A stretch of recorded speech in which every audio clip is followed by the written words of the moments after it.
Don't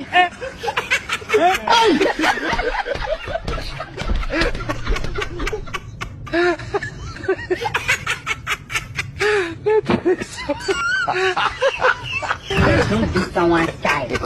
मुन्ना लेके आना।